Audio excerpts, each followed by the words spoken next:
Começando, proseando, mais um, aqui pela RAM Webcom, www.ramwebcom.com. Lembrando que vocês podem escutar nosso programa podcast através do nosso aplicativo, né? Só digita lá RAM Webcom no Google Play e baixa, simples e fácil, tá certo? Nossa edição do mês de dezembro, né? Para finalizar esse ano de 2014, né? Nosso quarto encontro, né? Do programa Proseando. Começamos no final do ano, mas fechando bem. Com os companheiros aqui, Max Marianek. Tudo bem, Max? Opa, beleza, boa noite. Boa. Renan Beltrame. Oi, tudo bem, gente? Boa noite. Faz tempo que a gente não se falava, ficou um tempo, né? Faz um tempinho, né? Um tempinho sem conversar. Tentando agendava e não dava certo, agendava e não dava certo, mas agora, para fechar esse ano de 2014, tem bastante coisa para falar, né? A gente, durante esse é engraçado, né? Como a gente fica pouco tempo assim ausente, já as pautas elas... Tem bastante coisa, né? Tem bastante coisa para comentar, né? Hoje a gente, só para resumir um pouco do que a gente vai falar hoje, você que vai ouvir a gente também escuta pelo YouTube, né? Então a nossa audiência fica lá, sempre acompanha o nosso canal. Hoje a gente vai falar sobre a Comissão Nacional da Verdade, o relatório final, né, que saiu na semana passada, semana dia 10. A formação dos ministérios, que ainda não está definido, mas ainda tem algumas sondagens, alguns pontos positivos e negativos que nós vamos aqui discutir, né?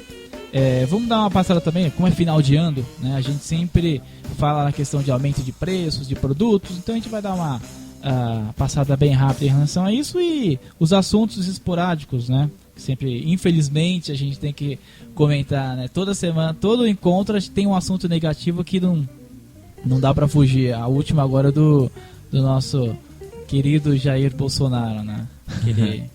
Mais uma que ele aprontou, né? A gente vai discutir depois em relação a isso, né? E a última notícia, né? Nós gravamos o podcast sempre à noite e agora à tarde saiu a notícia da aproximação, né, do governo americano com relação a Cuba, né? Ainda tá tudo um pouco escuro, ninguém sabe ainda aonde isso vai dar, né? O que é certo que o Brasil tem um papel muito importante, mas a gente vai debater isso também. E aí, tudo bem, companheiros? Tudo bem. Vamos aí conversar, depois de um tempo sem conversar, né? Vamos aí. Hoje. Sempre agora conseguimos agendar. A semana passada, né, no dia 10, saiu o relatório final, né, da Comissão da Verdade, né? E deu uma repercussão, né? A própria questão da revogação da lei da anistia, né? O acordo, que se é que pode se chamar de um acordo, né? Mas e aí, como é que vocês acompanharam em relação a esse factoide?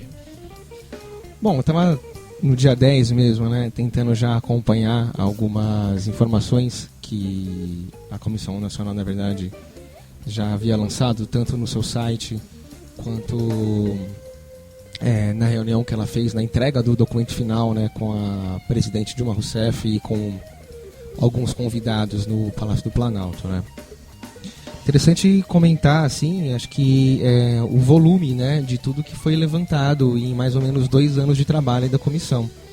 São 3 grandes volumes, né, o documento ele tem 3 grandes volumes, o total de 3.380 páginas, com conclusões e recomendações que a Comissão da Verdade faz à Presidência da República.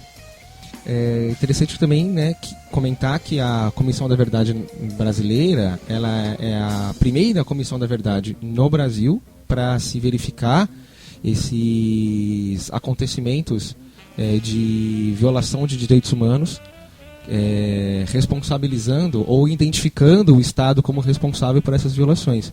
Não só no período da ditadura civil-militar, de 64 até 85, né?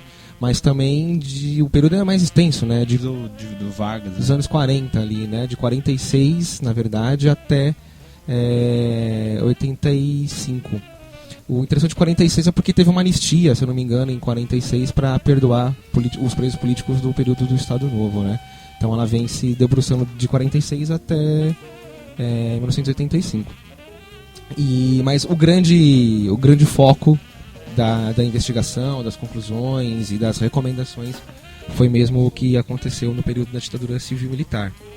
E acho que é importante ressaltar esse caráter civil-militar, sempre, né? Nas nossas conversas a gente já ressaltou isso, né? Inclusive, né, um dos pontos que a gente havia comentado, que é a questão das empresas privadas e as suas relações com o Estado Nacional, a gente comentou, por exemplo, o escândalo da Petrobras, né?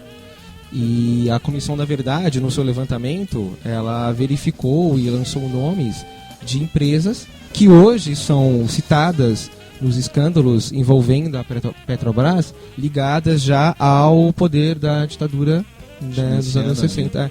Financiando, corroborando e participando de esquemas de construção civil e de empreitadas aí pelo Brasil inteiro desde o período. Isso só de cortar um minutinho, isso aí me lembra... Tem sempre aquele pessoal que chega e fala assim, na época da ditadura não tinha corrupção, né? Exatamente. Aí só que é engraçado. Aí os caras esquecem que tinha censura, né? Sim, tinha censura dúvida. nos jornais, obviamente não podia se fazer investigação, né? Por exemplo, teve o caso dos jornais da cultura que todos foram presos, foram torturados. O Vladimir Herzog morreu, né? Então, quer dizer, é como... Então, essa questão da censura e da mentira, né? O próprio caso do Vladimir Herzog é um caso exemplar, né? Ele foi assassinado no DOI-CODE de São Paulo e a versão oficial para o assassinato, na verdade, foi o suicídio, né? Por enforcamento. Todo mundo, né, conhece a foto vexatória, medíocre e bom, mentirosa, que tenta passar para a população essa farsa, né? Hoje agora, antes de vir para cá, eu vi uma notícia também mostrando que na cidade que o Costa e Silva nasceu, acho que Taquari, no Rio Grande do Sul? No Rio Grande do Sul, como depois saiu esse relatório e ele foi um dos indiciados, derrubaram o busto que tinha nele na Praça da Cidade. É muito interessante já isso, você ver essa informação da memória, né? O prefeito, né? Eu tenho até aqui na revista, o site da revista Fórum, tá aberto, né? O prefeito que derrubou o busto do Costa Silva, né? Ele falou, manchou a história do país, né? E é curioso, né? Porque será que isso pode ser uma tendência, né? Porque o que você mais tem é nome de ruas, obras, avenidas e etc. Seria interessante, porque é uma luta por significado, pela simbologia, né? Sim. Aqui em São Paulo você tem o Minhocão, né? Que é o viaduto elevado Costa e Silva, né? Feito pelo Maluf, inclusive. Isso tem muita significância, na verdade, né? Realmente. Mas você tá cheio de símbolos, né, pelo Brasil inteiro, que tentam glorificar esse passado da intervenção civil-militar no poder. Né? E é uma coisa que é interessante esse relatório sair nesse momento agora, exato, quando várias pessoas estão pedindo intervenção militar novamente, né? Então é muito interessante. Significativo, né? Muito significativo, para mostrar, né, o que acontecia nesse período. Ontem mesmo eu tava assistindo o Jô Soares, né? E ele deu um depoimento que é muito esclarecedor para esse tipo de pessoas que pedem intervenção militar, etc. Ele deu um depoimento que eu achei ele contou uma história que eu achei bem interessante. Ele falava que ele voltava todo dia passando pelo serviço, ele passava pela Rua Tutóia, onde tinha o DOI-CODE. Ele falava que sempre quando passava ali, eles tinham assim, não podia passar correndo, porque se passasse correndo, os militares paravam e levavam. Né? Se passasse andando muito devagar, levava pra dentro também. E aí ele falou que teve uma história que marcou todo mundo, muito lá na época, que passava por ali, que foi um casal de namorados que estavam passando só. Aí eles estavam andando devagar, os militares levaram eles pra dentro. Só que aí anotaram a placa do carro errado, aí quando levaram os meninos pra dentro, torturaram o casal, prenderam, etc. Aí quando foi ver não tinha nada, né? Não era... Era só um casal de namorados. Era um casal de namorados, né? Só pra mostrar esse clima de terror, né? Que a coisa era tão obscura que chega a esse ponto, né? Eles escondiam, né? Mentiam. Isso. E a ponto de hoje chegar e pessoas falarem que na época da ditadura não tinha isso. Tinha. Né? E é curioso também quando a gente, por exemplo, pega um comentário do cotidiano como esse que o Jô Soares possa ter feito, ou o exemplo que ele deu, né, com o casal de namorados, a gente levantou aqui a palavra ou o termo do terror, né? O terror que se causou. Isso é interessante para a gente identificar que o terrorismo do período é o terrorismo de Estado, tá? Isso, por que falar disso? Porque nessas intervenções que tivemos aí populares nesse ano de 2014, pedindo a volta, né, da ditadura militar, se dizia que a ditadura civil-militar ela veio, não civil-militar, a ditadura militar, né, pela fala da direita, como a gente pode identificar, ela veio para acabar com o terrorismo que havia se instalado no Brasil, mas o terrorismo vindo pelas camadas populares, pelas manifestações políticas que a esquerda, né, identificada ali no período, fazia. Isso é extremamente... É mentira, né? Isso é mentirosa, absurda, uma explicação falseadora, mais pra uma qualquer vez, né? quem estuda história sabe que isso é mentira. Exatamente, né? Então essa foi a desculpa, né? Que o terrorismo estava sendo implementado. É muito interessante você ver assim, por exemplo, primeiro, quem deu um golpe militar, quem deu um golpe de Estado já foi esses setores, né? Já deram um golpe, já é uma violência em si. E aí no primeiro dia do golpe, por exemplo, você já tem os militares indo na sede da UNE e tacando fogo na sede da UNE. Né? Eles pegam, por exemplo, um líder... era um líder comunista, mas nem por isso a pessoa só por ser comunista pode ser torturada. Ele, no primeiro dia do golpe, pegam o Gregório Bezerra, amarram ele num carro e arrastam ele pela cidade de Recife dentro do carro, no chão, pelo chão pelas ruas da cidade. Quer dizer, no primeiro dia. Então você não tem nenhum tipo de violência a partir da esquerda, mas você já tem vários casos de tortura vindo dos militares logo no primeiro dia do golpe. E o interessante destacar nisso tudo é que essa violência ela não vem por parte apenas de indivíduos com seus planos individuais, né? Ela vem como uma determinação de um Estado que se coloca no Brasil. Os defensores da ditadura, né, eles argumentam exatamente isso, que existiam dois lados, né, que tinham dois lados. E não tinha. Exatamente. Tinha um lado opressor. Sim. Aí o que você tem no combate é exatamente isso. O combate, aquela forma ilegítima, ilegal, usurpadora da Constituição brasileira. É um caso assim, por exemplo, nós pegamos os grupos de luta armada, nós podemos falar assim, não concordarmos com a forma que eles não sei, mas nunca se pode dizer que foi ilegítimo, né? Isso, você pode discordar da proposta política da luta armada, assim como você pode discordar do panfleto, da palestra, exatamente, mas falar que é ilegítimo se levantar contra um Estado ditatorial que logo no seu primeiro dia da sua Constituição já parte para tortura e para agressão, é compreensível, né, esse tipo de postura, né? Agora a questão da lei da anistia, né? Sim. É o que tá... acho que foi ontem mesmo o Globo, né, soltou um editorial contra, né, a revogação da lei. Da lei da anistia. Então, é que o interessante é essa questão da revogação da lei.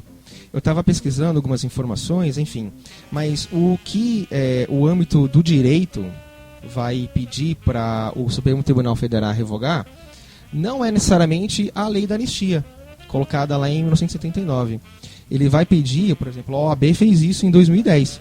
Ela entrou com uma petição no Supremo Tribunal Federal pedindo para se rever a interpretação dessa lei. Porque se a gente procurar, enfim, na internet, procurar algum meio, a lei da anistia, lá de 79, ela em momento nenhum diz que o torturador ou aquele perpetrador, né, dos crimes contra os direitos humanos será anistiado. O que ela diz é o seguinte, é que o crime político será anistiado e os crimes conexos. Uma vez eu conversei com um rapaz que ele é ligado ao direito, ele me explicou o seguinte, o que é o crime conexo? Então, por exemplo, hoje, em 2014, eu roubei um banco. Para fugir com dinheiro, eu roubei um carro. Eu não vou comprar um carro para fugir com o dinheiro que eu roubei do banco, né? Então, quando eu sou preso, o crime que tem maior peso é o roubo do banco ou o roubo do carro? O roubo do banco. Então, o roubo do carro, ele vai entrar como um agravante conexo ao crime roubo do banco, assalto ao banco.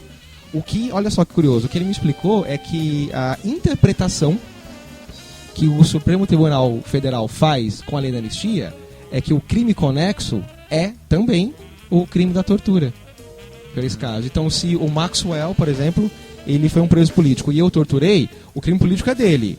A tortura é um crime conexo, ou seja, eu só torturei porque ele cometeu o crime político primeiro, entendeu? Então aí não se revê. Mas isso tem a ver, inclusive, com aquela conversa que a gente já comentou, né? Quem determina essa interpretação é o Supremo Tribunal Federal. De novo, a gente votou pro Executivo, votou pro Legislativo e pro Judiciário. Mas quem tá votou, falando do crime contra os direitos humanos que você não tem anistia. Né? Então, aí é que tá. O Brasil, inclusive, ele é condenado. Então, ele é signatário da Carta de Direitos Humanos, feita em 48, né, pelas Nações Unidas, pela ONU. E ele, inclusive, é condenado por tribunais internacionais. A Organização Interamericana de Direitos, ela condena o Brasil, por exemplo, para se responsabilizar sobre os crimes da guerrilha do Araguaia, o assassinato e o desaparecimento. Então, se identifica-se hoje que o Estado ele é o responsável pelo assassinato e pelo desaparecimento dessas pessoas, pelos guerrilheiros lá da região do Araguaia, o Estado brasileiro, então, ele deve se responsabilizar e apresentar quem que matou, se a gente falando de uma cadeia militar, a hierarquia, quem que mandou matar, quem que ordenou a ação e onde estão os corpos. O Brasil, inclusive, ele é condenado. Então, o Brasil ele está em pendência com a justiça internacional. Porque, exatamente, é crime contra os direitos humanos. Crime que tortura não prescreve, né? Exatamente. Então, o Brasil ele age ilegal nessa questão do âmbito do direito. Não, e só fazer um outro adendo, assim, também, que eu acho que é interessante. Sempre quando você vai conversar e etc com as pessoas, e fala assim, não, mas se for pra rever essa lei, também tem que ser condenado o preso político. Porque era de esquerda. Só que é interessante, assim, os presos políticos, né, que foram... as pessoas que foram presas na ditadura, elas cumpriram pena já. Elas já foram condenadas. Inclusive, elas foram anistiadas, né? Elas já foram condenadas, muitos cumpriram a pena antes da anistia. Exatamente. Terminaram de cumprir a pena antes da anistia.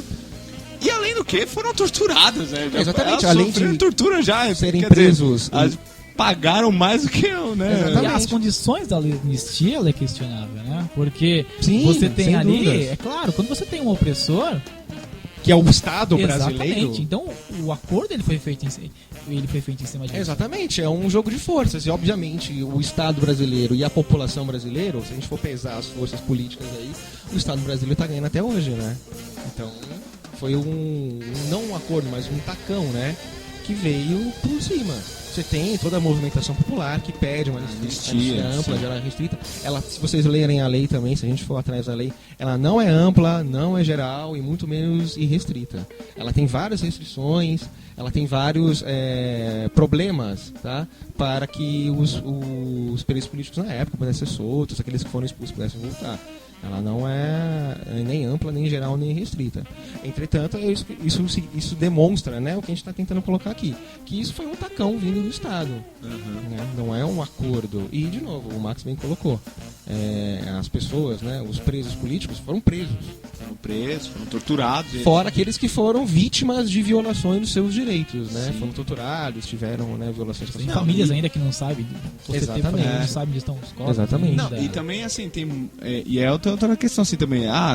Tem muita gente que comenta, quem foi preso na ditadura foi quem foi lutar em luta armada, não sei o que, mas não foi somente. Não foi somente. Você pega o caso do Herzog e dos jornalistas da cultura, foram todos levados presos. Sim. E foram todos torturados.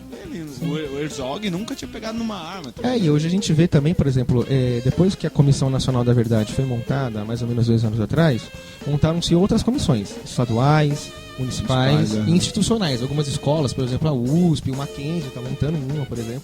Existem várias instituições. A Comissão Estadual da Verdade, aqui em São Paulo, ela lançou um livro há mais ou menos um mês e meio atrás, que chama Infância Roubada, onde ela diz, por exemplo, que as crianças, olha só, filhos, né, parentes desses militantes políticos, eram presos, então eram submetidos ao julgo da tortura psicológica e tiveram uma criança identificada, que foi torturada fisicamente, tomou choques, foi espancada na frente dos pais. Então, os crimes que o Estado cometeu, eles são os mais bárbaros possíveis. Então, quando a gente encontra a defesa, né, desse Estado, está defendendo, na verdade, que o crime volte, enfim, que o crime seja perdoado. Né? Defesa que não tem defesa, né? Isso, exatamente. Não há ter defesa disso. Que não sabe, ou não sabe, ou não quer saber, né? Aqui, entre os resultados, interessante, a Comissão Nacional da Verdade, ela identificou aqui 377 agentes da repressão. Sim. Esse foi um número que ela conseguiu identificar e dar algumas informações, né? Pessoas ligadas aí na cadeia hierárquica do sistema repressivo. E o interessante também, olha só que absurdo, inclusive, né? No Brasil, pela primeira vez, tá? A comissão montada, depois de quase 30 anos aí do final da ditadura civil militar, identifica os presidentes como responsáveis por essas violações de direitos humanos. Nenhum outro movimento político brasileiro, institucional, tá? Institucional, tinha identificado os presidentes como responsáveis. Tá? Ela identifica 439, tá? Pessoas entre mortos e desaparecidos, e um número bastante curioso.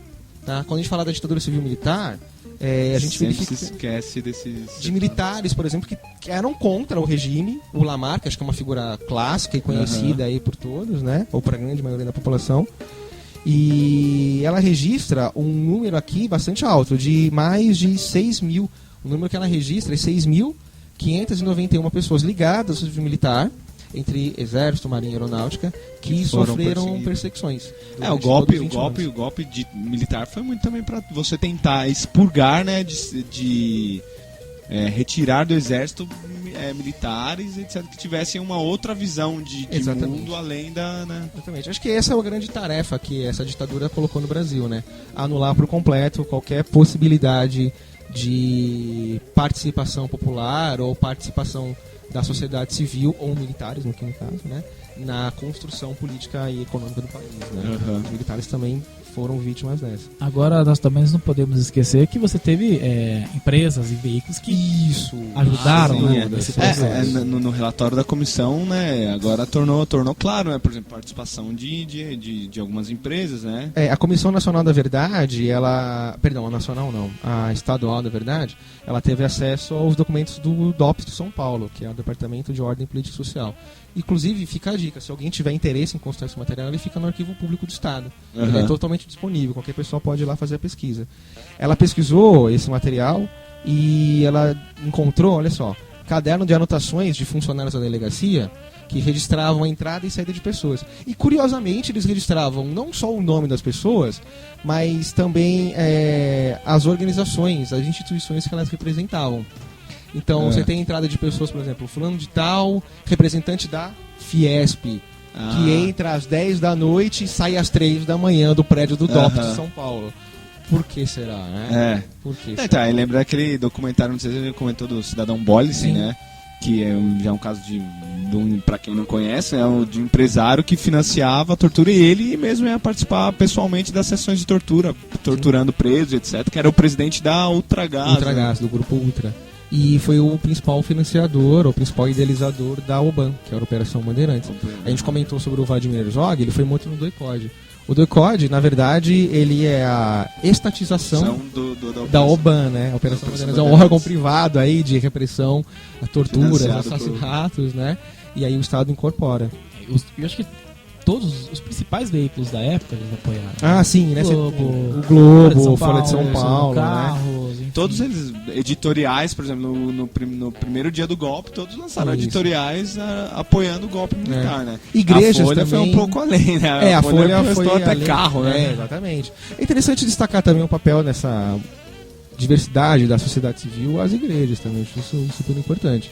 Não só durante o golpe, enfim, o apoio que se deu ao golpe, mas grandes setores. Aqui a Igreja Católica, por exemplo, a Igreja Evangélica, enfim, ela não é um bloco uníssono, né? Sim. É um bloco bastante heterogêneo, mas de forma geral, ou um bloco bastante forte na Igreja Católica, principalmente, apoiou durante os anos 50, começo dos anos 60, toda uma campanha publicitária para satanizar o comunismo no Brasil, identificar... A marcha da família, né? Isso, exatamente. Marcha, como é mesmo? Por Deus, pela... Com Deus, pela família. Com Deus, pela família, Exatamente. Isso é bastante interessante se identificar. E depois, obviamente, outros setores, né, fizeram a sua frente de batalha. Mas os setores hegemônicos dentro da igreja apoiaram. Apoiaram. A hierarquia, etc, né? E eu acho que uma coisa também bastante interessante, são essas considerações que a Comissão da Verdade faz. Então, além de levantar o relatório, ela faz considerações. Então, ela entrega as suas considerações à Presidência da República. Ela fez 29 considerações. Há algumas questões que eu pontuei aqui que eu achei bastante interessante. Olha só, é a revogação da Lei de Segurança Nacional. Se a gente for lembrar das manifestações que aconteceram de 2013 para 2014, né? Algumas pessoas, a Sininho, né? Que é uma das manifestantes lá do Rio de Janeiro, né?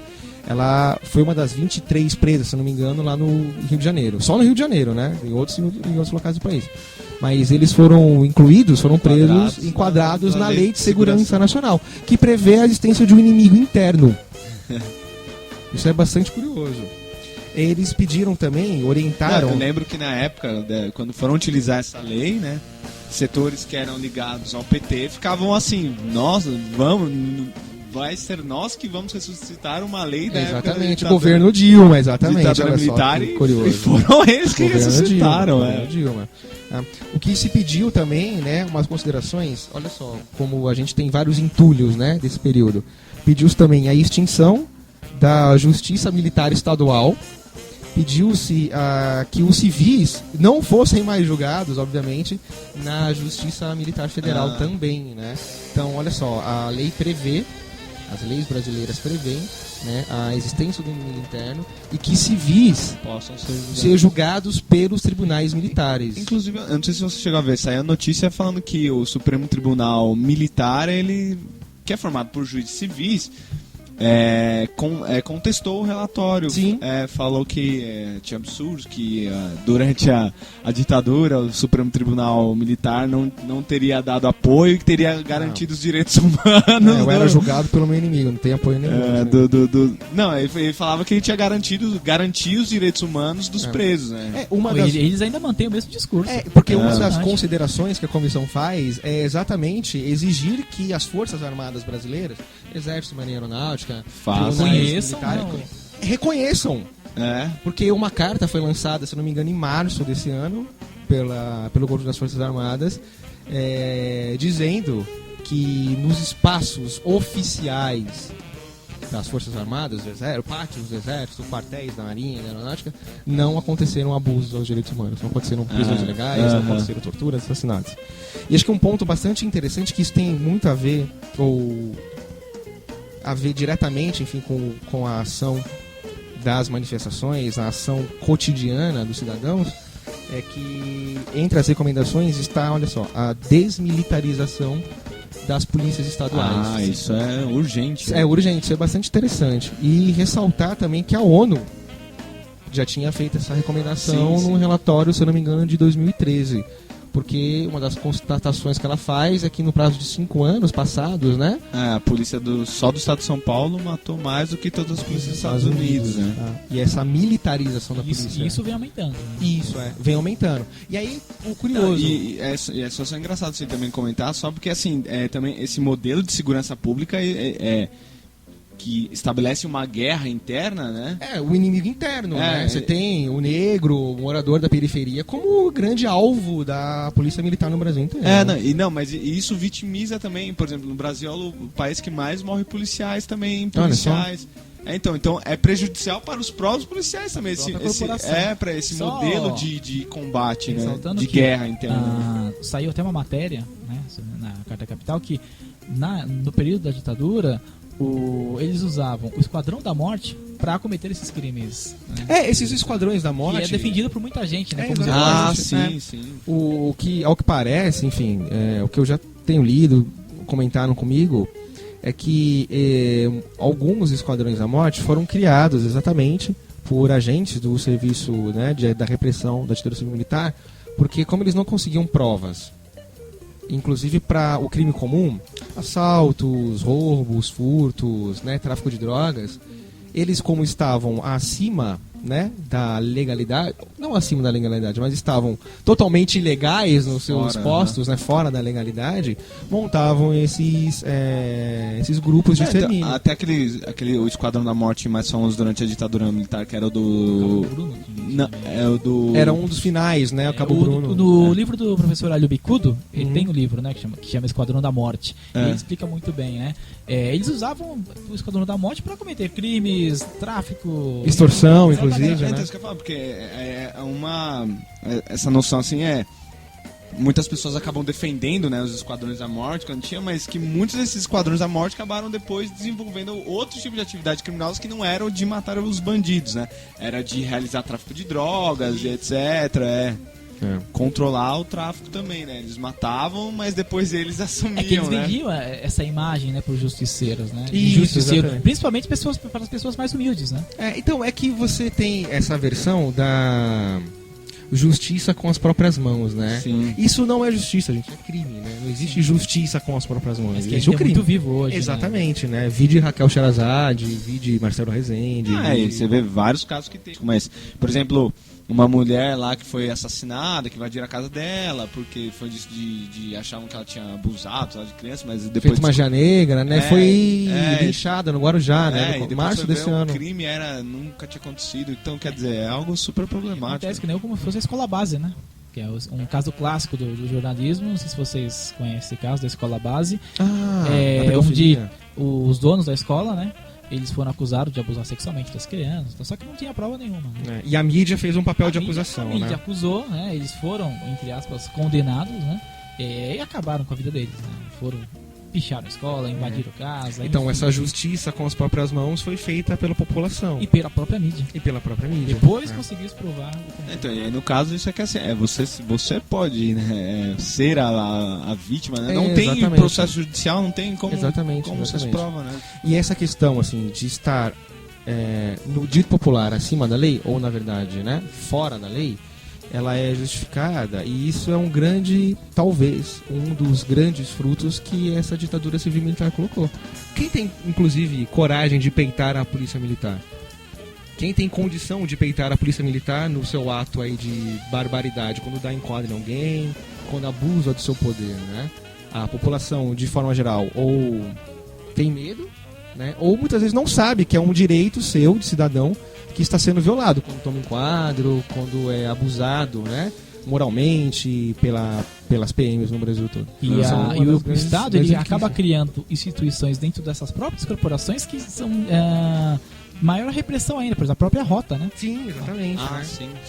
Só lembrar da sigla Rota, né? A Ronda Ostensiva Tobias Aguiar. É uma ronda de ostensão, de confronto, né? Uhum. De luta direta. Não tá lá pra conversar comigo. Você pega, por exemplo, que nem lá o BOP, né? Que nem, né No Rio de Janeiro, né? o símbolo é uma caveira, né? É, Isso é absurdo, super né? representativo, é super extremamente representativo, é. desumanizado, né? Não, e não só a questão de ser desumano, é a questão do inimigo interno, né? Você tá combatendo, não é um cidadão, é um inimigo, né? Exatamente, É um exatamente. inimigo, é. Eu vi essa semana aqui um vídeo, uma notícia de policiais militares sendo treinados na Bahia. E aí mostrava o vídeo, eles sendo um empilhando em cima do outro, depois tomando chicotada, tomando tipo varetada. É absurdo. E aí, esse é o tipo de treinamento pro cara que vai depois cuidar da segurança Isso que é curioso, do né? indivíduo, Quando a gente fala, por exemplo, a Comissão da Verdade lançou um relatório no dia 10 de dezembro, porque dia 10 de dezembro é o Dia Internacional da Luta pelos Direitos Humanos. Tá? E quando a gente vê esses treinamentos, o filme Tropa de Elite ele tenta demonstrar isso. Se a gente verificar esse exemplo que o Maxwell deu também, a gente tem, na verdade, a transformação daquelas pessoas, homens e mulheres que entram no serviço militar, em seres não humanos. A desumanização dessas pessoas. Então, quando você deixa de ser humano, você trata o outro como um objeto, como um inimigo, como qualquer outra coisa, menos um humano. Né? Acho que isso faz parte, essa desumanização pela qual nós somos referenciados pela Polícia Militar acho que no Brasil inteiro, faz parte inclusive do treinamento daquela pessoa que deixa de ser, ideologicamente, eu quero dizer, né? Deixa de ter o comportamento humano. Ela é desumanizada para tratar como desumano o cidadão. torna ela violenta, né? Exatamente. Mais agressiva, etc. Acho que só apontar duas coisinhas aqui que eu achei também bastante interessante.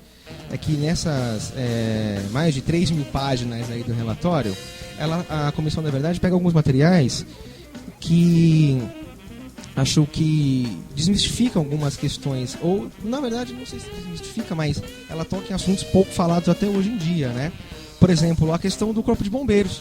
Eu estava verificando que um ex-major do Corpo de Bombeiros, o nome dele era Walter Jacarandá, que ele trabalhou no DOI-CODE do Rio de Janeiro. Ele era do Corpo dos Bombeiros e é acusado e assumiu que torturava pessoas no DOI-CODE.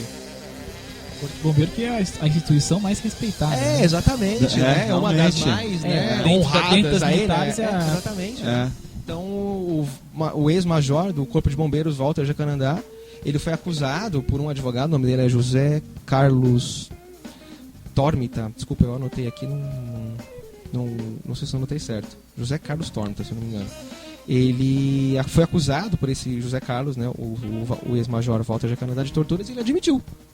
que o torturou e torturou outras pessoas. Bastante curioso aí ressaltar essa participação. Que o Corpo de Bombeiros também é uma instituição militar, né, também, né? Teve o caso lá, eu lembro representativo, quando os bombeiros do Rio de Janeiro fizeram greve, né? Foram presos, etc, porque não podiam, por causa da instituição militar e etc. Eu estava lendo também que ao longo dos anos, né, desses 2 anos, quando a comissão foi montada até o lançamento de seus relatórios, muitos jornalistas, muitos historiadores que já estavam envolvidos, né, nessa questão de desvendar o que foi o período e o que sobrou do período até os dias de hoje, lançaram várias matérias, né? E tem, de novo, nessa questão de assuntos que a gente pouco toca, né? Tem uma matéria de um site chamado Pragmatismo Político, do dia 31 de março, olha só, né, de 2014, eles estão comentando aqui... Ah, não, desculpa, era do dia anterior, é do dia 28 de dezembro de 2012. A questão dos artistas que apoiavam a ditadura civil-militar. Sim, inclusive davam informações, né? Eles pegam essa informação do Arquivo Nacional, que é o Conselho Regional do Arquivo Nacional do Rio de Janeiro. Roberto Carlos, Aguinaldo Timóteo, Wanderlei Cardoso e Rosemary.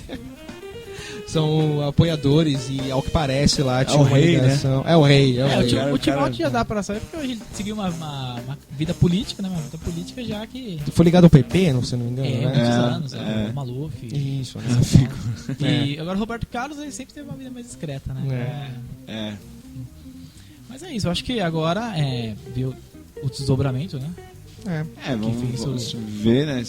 Tá muito interessante, assim, Mas o debate que está gerando na sociedade, etc., já esse relatório, né? Só para você ver, por exemplo, do início, da derrubar um busto, as recomendações que a comissão... Eu acho que essa questão de derrubar o busto é muito simbólico.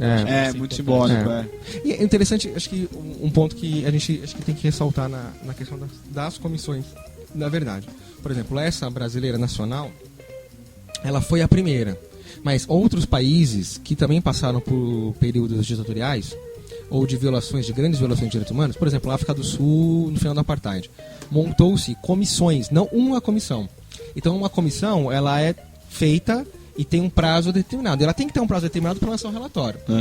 O que ela não conseguiu resolver, o que ela não conseguiu identificar, uma outra comissão deve ser montada para que esses casos sejam elucidados. Então, no Brasil, a gente tem que fazer pressão política exatamente para que criem-se outras comissões, para que essas 29 recomendações sejam colocadas em prática e para que as próximas recomendações também sejam colocadas em práticas. E uma outra questão que eu acho importante, desculpa me alongar com isso, mas é que a sociedade civil, de uma maneira geral, ela teve pouca participação nessa Comissão Nacional da Verdade. Inclusive por conta do formato, enfim, que ela foi montada. Então, outros formatos devem ser pensados para que as novas comissões nacionais da verdade exatamente prevejam essa participação popular. Tá? Acho que só queria fazer esse comentário. Exato.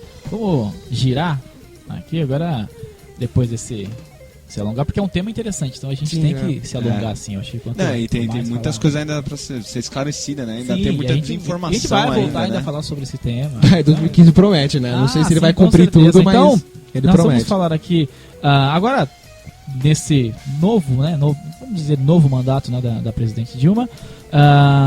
Agora o grande assunto é a formação dos ministérios, né?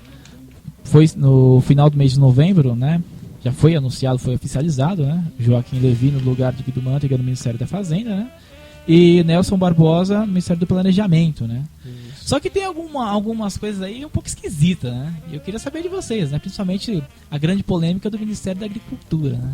E eu queria saber a opinião de vocês sobre essa formação que até o momento, né, ainda é uma especulação, digamos assim, né? Bastante forte. Bastante forte, mas é uma especulação. Pelo que parece, vai ser a Cátia Abreu mesmo, né? Mas algumas declarações, principalmente essa semana, né, uma declaração da presidente Dilma, tudo indica que ou vai ser ela, né, ou ela vai ser muito forte lá dentro, porque a própria presidente Dilma deu uma declaração. Eu queria que vocês comentassem sobre isso. Então, quando eu tava vendo a notícia falando sobre a indicação da Cátia Abreu, etc., eu lembrei de você, Renan, do que você comentou no outro programa.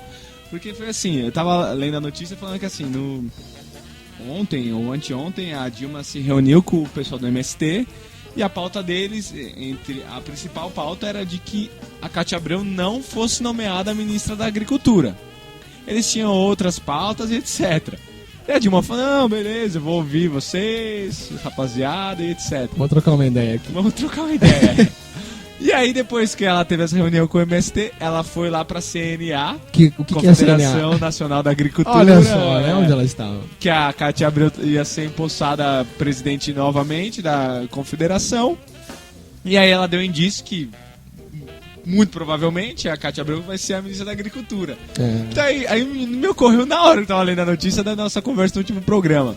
Que é aquilo que você falou. O PT vai lá, finge que ouve, bate um papo, mas na hora do vamos ver, corre pro outro lado, né? Na hora, eu li a notícia e me veio a sua cara, assim, Mas ó, tem essa questão, desculpa, eu vou ter que fazer essa brincadeira, mas olha, 2015 promete, mas não será o fim do mundo, gente.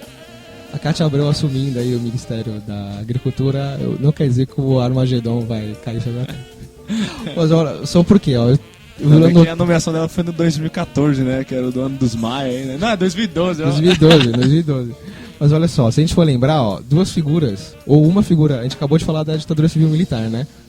Tem uma figura assim, bastante interessante, que entre 69 e 74, por exemplo, é um cara que assumiu o Ministério da Fazenda. Também lá no período da ditadura civil-militar, ele assumiu o Ministério do Planejamento e também o Ministério da Agricultura, e depois ele foi embaixador no Brasil e na França. E esse cara, olha só, é o Delfim Neto. O Antônio Delfim Neto. E ele foi um dos conselheiros da equipe econômica do governo Lula, gente. Não, e que é engraçado que ele vive na Band, mano.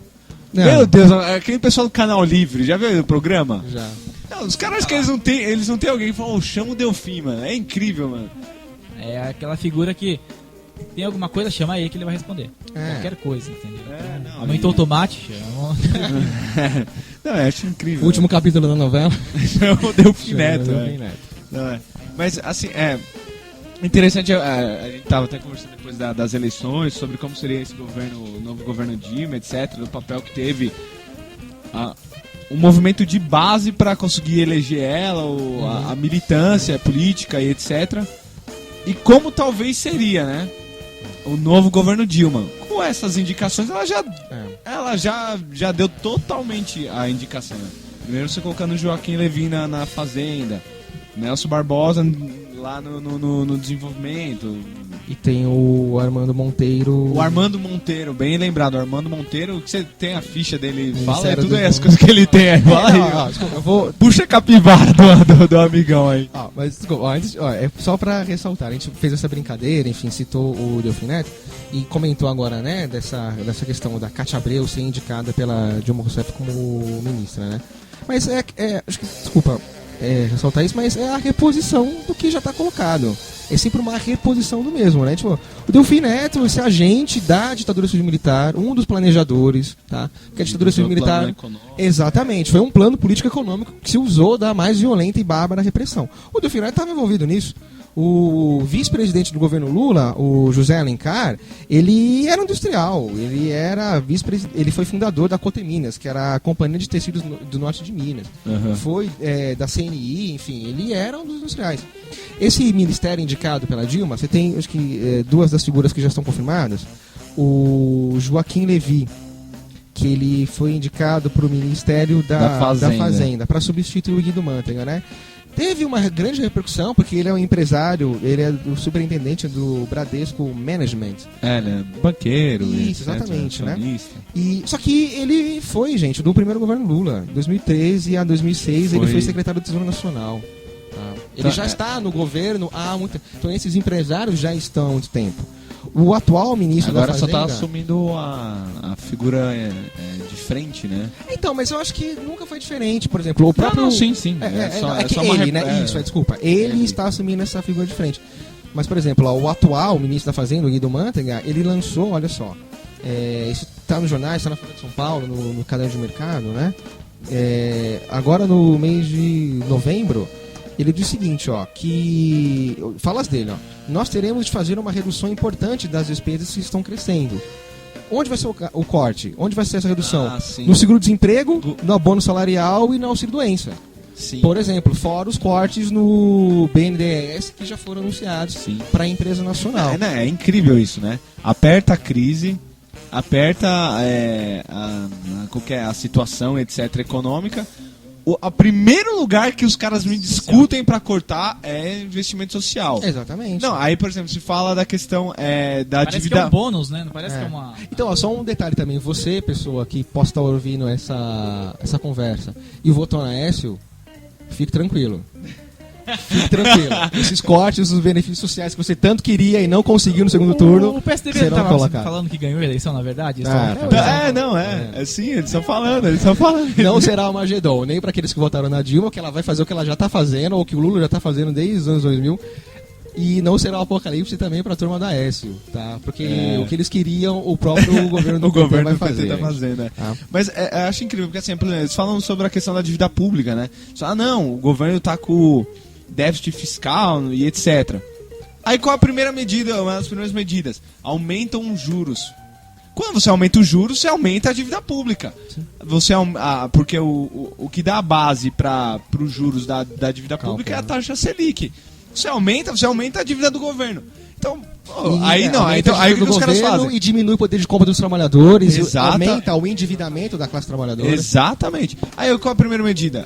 Apertou a crise, aumenta os juros. Favorece o pessoal dos bancos, vai receber mais dinheiro, vai receber mais do governo e dos trabalhadores. Uhum. E aí depois o que você faz? Corta nos investimentos. Seguro-desemprego, abono salário. É incrível.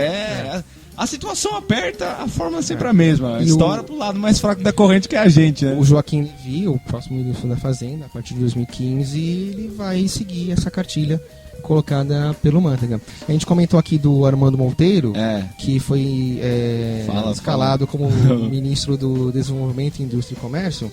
Estava verificando aqui algumas informações. A Carta Capital, enfim, de uma das edições aí da internet, no dia 5 de dezembro, ela dá essa ficha, né? Então eu só estava lendo, enfim, o que a parte da mídia já estava comentando também, né? O Armando Monteiro, ele foi candidato, né, a governador de Pernambuco. Acho que o principal cabo eleitoral dele esse ano foi o próprio ex-presidente Luiz Inácio Lula da Silva, tá? Então você já via, né, essa ligação com o PT em momentos anteriores. E ele, ou a família dele, dona de terras, né, já foi indiciada por trabalhos escravos, né, nas fazendas da família. Ele foi presidente da CNI. A família dele era dono de terras, né, de usina de açúcar, de fábrica e de banco, né? Isso, exatamente. Inclusive, né, ele foi indicado por gestão fraudulenta do Banco Mercantil, que era gestado o banco da família dele, né? Ele só não... Que o banco faliu, né? Então, mas por gestão fraudulenta. Ele só saiu do processo porque na época ele era, se eu não me engano, deputado federal e ele tinha imunidade... Foro privilegiado e imunidade parlamentar. Ele na CNI, na Confederação Nacional da Indústria, ele lutou, inclusive, contra a redução da jornada de trabalho. E, bom, acho que é isso, né? Acho que... Não, só isso. Tem algum... O cara tá fazendo merda a vida inteira. Detalhe interessante. A CUT, ela anuncia que ela vê com bons olhos essa política, tanto do Joaquim Levy quanto do Ministério do Desenvolvimento e do Comércio. Ela vê com bons olhos. Então, a classe trabalhadora está unida, ou não, desculpa né? A brincadeira, né? Mas a burocratização dessa classe trabalhadora, enfim, a central sindical, ou parte, né? Uma central sindical está... As centrais sindicais deixou de ser, né? Não, hoje em dia, o movimento sindical é visto com total descrença por qualquer setor trabalhador. Ninguém é visto totalmente como setor burocratizado. É só alguém mais que vai tomar meu tempo, meu dinheiro, né? Existem alguns sindicatos fortes que ainda conseguem mobilizar. Os sindicatos do bancário são deles, né? Apesar dos pesares, consegue. Agora os sindicatos dos metalúrgicos, que no final dos anos 70, começo dos anos 80, foi o grande sindicato, perdeu muita força. Sem dúvida. Não, e assim, quando a gente coloca isso, quando eu comentei isso, por exemplo, os sindicatos, etc., assim, obviamente isso não exclui o papel importante que eles têm, etc. Essa é a percepção que as pessoas têm. O que precisa melhorar, mas não significa que exatamente. Não serve pra nada, como muita gente diz, né? Exatamente. Essa brincadeira que eu fiz pode dar essa interpretação, então retiro toda essa brincadeira. É um assunto sério. Mas eu acho que tem algumas, por exemplo, a Luiz Mercadante se mantém, né, na Casa Civil. Sim, então, uma o figura Mercadante. forte do Ele, governo. Né? ele sempre tá junto com a Dilma. Mas né? é Fala engraçado que um que principal o articulador, né? A Casa consultor, Civil né? tem esse papel de articulação entre os ministérios, né? Exatamente. Exatamente. Né? Então, os principais ministérios, o Ministério da Justiça, o José Eduardo Vai Cardoso, continuar, né, o Cardoso provavelmente. ele vai continuar. Da Educação, sai o Henrique Paim, entra o Cid Gomes, né? Ah, sim, que é do PROS, né? Que é lá o ex-governador do Ceará, né? Sim. O Ministério das Comunicações, né? Sai Que o Paulo prova- Bernardo, vai Jacques o Wagner, que Jacques Wagner. o Jacques Wagner vai ter um papel muito importante, né? Como articulador do... Não, e ele é uma, Dilma. também como um mercadante, ele é uma figura influente no governo da Dilma, né? Junto à pessoa dela, né? Também. E, na minha opinião, é o cara que mais se deu bem nessa eleição foi o Kassab, né? Ministério das Cidades, né? Ganhou.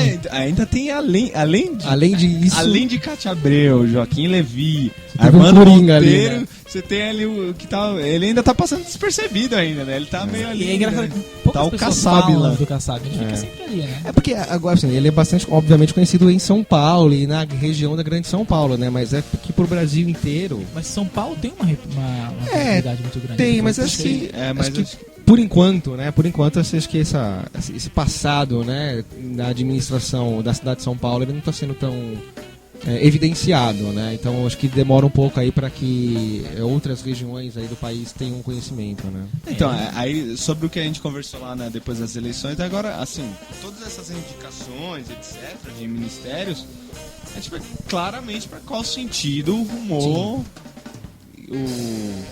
o governo da Dilma, o governo do PT, etc.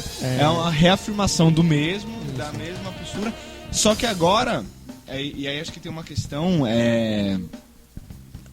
importante, que assim, o governo Lula conseguiu trazer melhorias sociais, assim, aumento do salário mínimo, aumento do salário mínimo, Bolsa Família, porque conseguiu também pegar um momento de crescimento da economia mundial. Isso, é interessante, tudo estava caminhando Conspirou muito a bem, favor. tudo conspirou a favor. Então, você conseguiu desenvolver uma política de desenvolvimento do salário mínimo, do poder de compra do trabalhador, ao mesmo tempo que você garantiu lucro para os banqueiros, para os grandes industriais.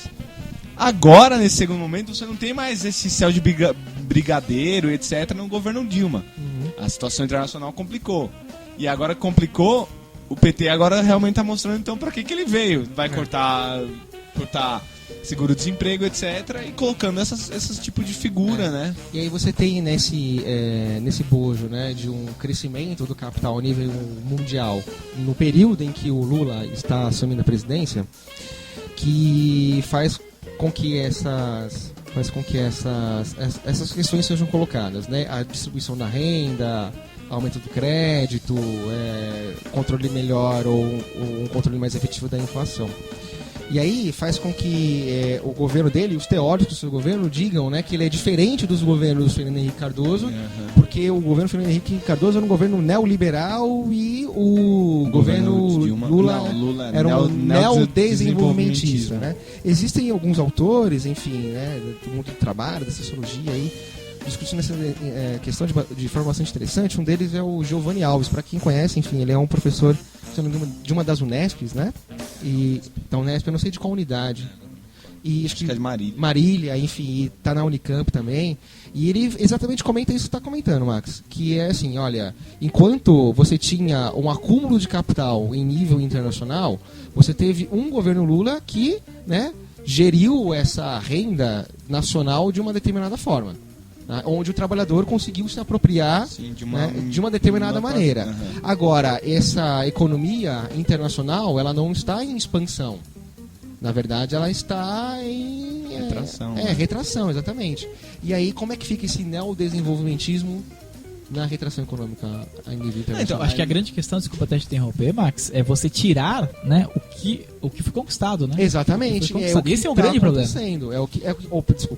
É o que está anunciado, é o que está sendo colocado. Né? Então, agora com esse segundo governo Dilma, com esse governo Dilma mostrando essa situação internacional mais complicada, mostra então, só demonstra que essa construção teórica do neodesenvolvimentismo, na verdade, é algo meio capenga, meio falho.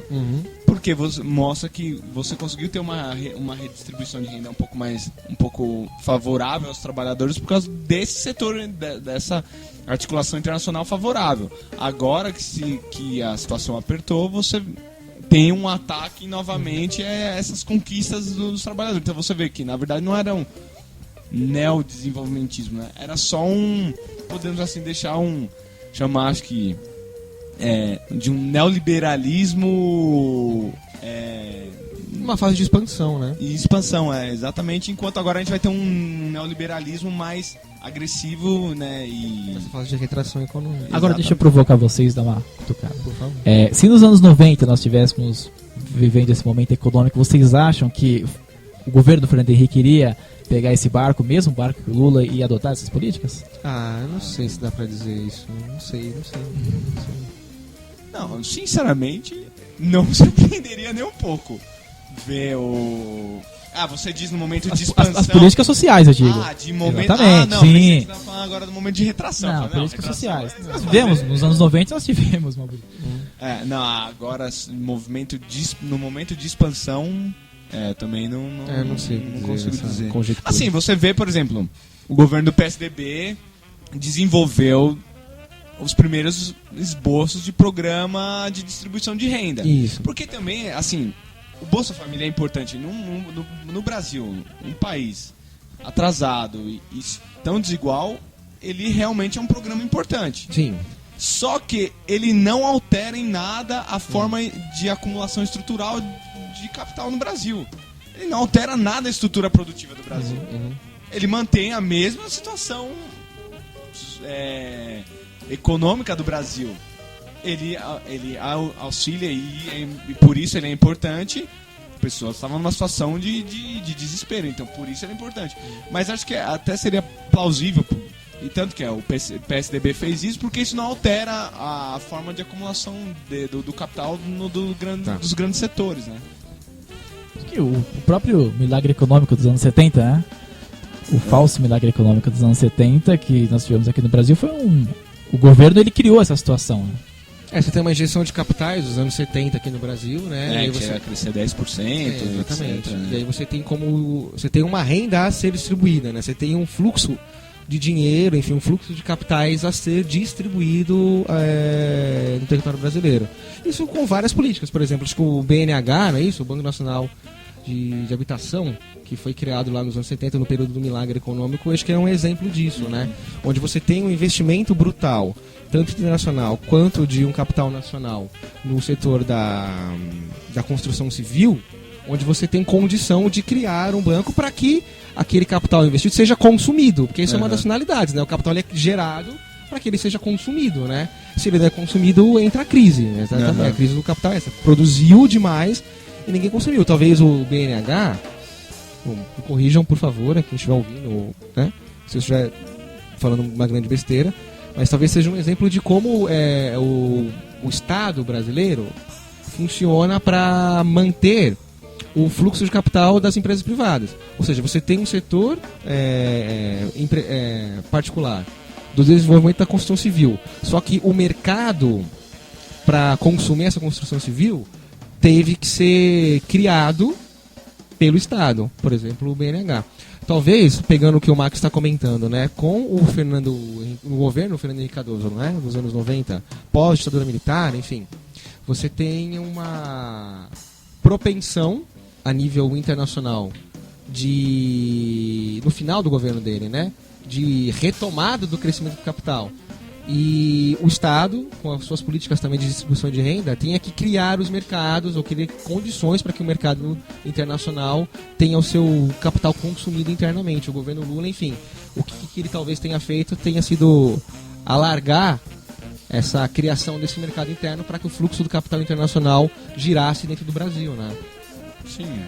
E agora o problema se no final do governo Fernando Henrique Cardoso você tinha um crescimento desse capital e durante todo o governo Lula você teve também esse crescimento do capital, no primeiro governo Dilma e principalmente agora no segundo governo Dilma, você está verificando essa retração do mercado, tá? Então, se você criou um mercado e criou condições para o consumo desse mercado no Brasil, O problema que ela vai enfrentar agora, e por isso essa equipe econômica já anunciada pelo Manteiga e o Joaquim Levy, enfim, outros tantos, Tati Abreu talvez, na agricultura, enfim, como tirar esses subsídios, como tirar essa parcela da população, os trabalhadores, desse consumo, dessa rede de consumo criada do final dos anos 90 até os dias atuais, né? Então, essas questões assim, mostram o limite desse projeto de desenvolvimento e de distribuição petista lulista, né? O lulismo, como alguns chamam, né? Parece que alcançou o seu limite de transformar, assim, nem sei se era um projeto transformador, mas alcançou os limites desse projeto, né? Sim, talvez o limite seja dado não pelo projeto lulista, mas porque você, inclusive, deu a deixa, a gente acabou de argumentar, pela expansão do capital que agora é de retração. Sim, então o limite é dado por essa expansão, que não é mais expansão, mas é de retração. Sim, né? sim. Mas mesmo dentro desse projeto, você tem, no momento de ascensão desse capital, quais são as propostas desse projeto para você, aproveitando esse momento, conseguir distribuir? As propostas foram realizadas, um aumento do salário mínimo, que realmente é importante, Sim. E criação do Bolsa Família, mas só, você não... Combate à inflação... o combate à inflação já veio do Fernando Henrique. Mas você tem aumento do salário mínimo e criação do Bolsa Família. São dois, como eu disse, são dois aspectos importantes. Mas eles não são estruturais. Eles não alteram, né? Então esse projeto lulista mostrou o seu limite já, né? Entendo. 2015 teremos muita coisa para discutir, né? Acho que vai ser um ano agitado, né? E agora, chega no final de ano, né? A gente sempre fala da questão do consumo, né? Sim, vai. Propaganda, publicidade. É a mesma coisa, são épocas, tem períodos assim, bem marcantes. Páscoa, né? Um exemplo muito claro, né? Dia das Mães. Dia das Mães. Todo mês tem uma data significativa, né? Nessa questão do consumo, né? Pra tentar... E os preços, ele costuma aumentar, né? Sim, então, sempre quando a gente discute sobre preço no Brasil, sempre assim, as pessoas repetem sempre um discurso de senso comum e etc, né? E, assim, você vê alguns elementos, por exemplo, sobre essa questão dos impostos que influenciam o preço. Aqui no Brasil nós temos uma taxa de impostos indiretos muito alta. O que são impostos indiretos? São impostos que caem sobre o produto.